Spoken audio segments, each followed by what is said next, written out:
This is my second career. I was a journalist.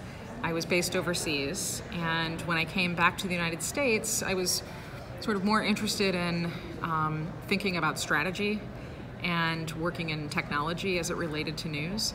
And I had heard from people that there was an academic field called futurism. And the more that I learned about it, part of my academic background is already futures work. I studied game theory and economics, so it's part of what foresight is. But it really sounded like what I wanted to do going forward. So I studied, and I took I read lots of books. There was no way to study courses in the United States, but I learned everywhere I could. That's a good question. I would say flexibility. Being open to different possibilities. I think the second important quality is to be very methodical.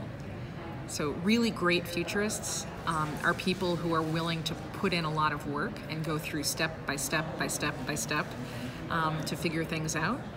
And the third is curiosity.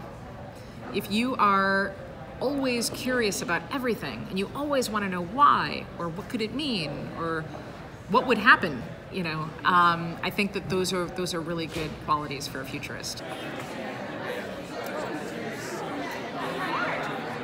But we start by looking at 10 different sources of change that range from wealth distribution to politics, geopolitics, and economics, and things like that.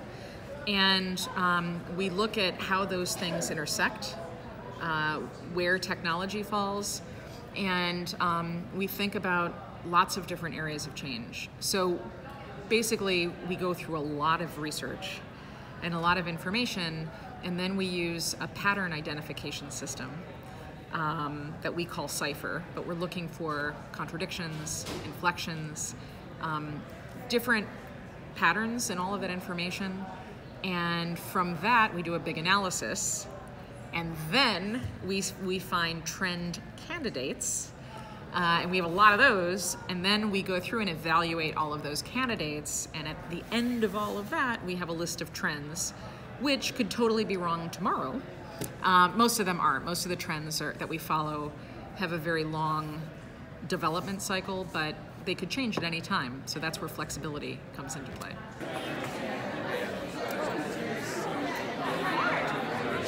The logical part of any person would say, of course there's many possibilities for many different futures, but it's a lot easier for us to want just one answer, and if the answer is wrong, then you were wrong. Or if the answer is right, then you can do something about it. But the real world doesn't work that way. It's much harder to accept the fact that we have no control. And if it's the case that we have no control and there's a lot of different variables, then we must also accept the fact that there are many possible futures ahead. And that's okay. It just means that we have to be willing to adapt over and over and over again. I don't believe in a future. I believe that there are many different futures, and that we're constantly creating the future in the present. So I believe that I have an important role to play in shaping the future, but I also believe that every single person alive has an important role to play. My hope is that they realize that soon, because for people who know that what we do today impacts the future, those people tend to make smarter decisions.